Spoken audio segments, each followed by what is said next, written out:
the boy accidentally dropped his phone into the lake. He quickly picked up the phone, but then something strange happened. The phone screen was clearly broken, but after he shook off the water, the screen suddenly returned to normal. Even the wound on his hand disappeared. The boy was very shocked. He suspected it was all related to the lake, because both his wound and his phone had touched the lake water. To verify his suspicion, the boy collected all the broken things at home. Then he walked toward the lake. When the boy came back, all the old items in his backpack had been repaired. Sure enough, the boy's guess was correct. The lake water really had a magical power of repair. After realizing this, the boy immediately had a bold idea. That night, while his father was asleep, he secretly walked to the lake. However, he didn't notice a pair of eyes watching him. Seeing the boy's strange actions, his sister Ellie quickly followed. When the boy reached the lake, Ellie saw the boy take a box out of his backpack. The boy was very nervous, because inside the box was their mother. It turned out the boy wanted to use the lake water to revive their mother. But Ellie didn't know the reason.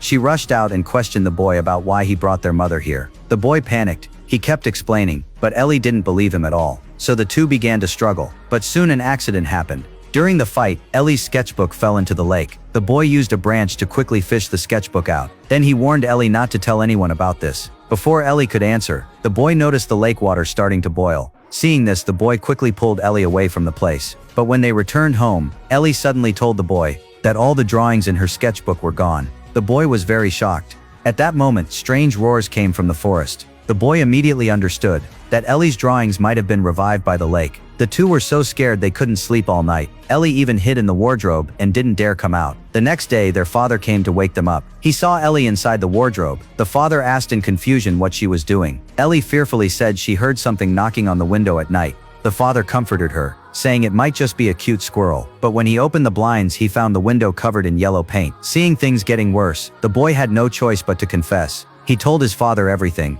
and said that since their mother left, Ellie's mental state had been unstable. Her sketchbook was filled with terrifying monsters, and he was afraid the lake water would turn those monsters real. But the father didn't believe the boy at all. The boy could only leave helplessly. But when the father was tidying things up, he suddenly saw that the broken plate was actually repaired. Meanwhile, the boy still felt uneasy. Suddenly, Ellie saw starlight floating outside the bus. Then a big blue hand reached out. Soon a monster jumped out. Ellie was very shocked, because it was exactly the monster from her sketchbook. Realizing the danger, the driver immediately shifted gears and drove away. But this scene angered the monster. The monster pushed the school bus into the cornfield. Luckily, the cornfield cushioned the fall, so the students weren't hurt. But the monster didn't leave. It kept wandering around the bus. The boy knew where the monster came from, so he asked Ellie how to drive the monster away. Ellie told him that singing could lull the monster to sleep. The boy immediately had an idea. He took out his phone and played a lullaby. Soon the monster closed its eyes. The boy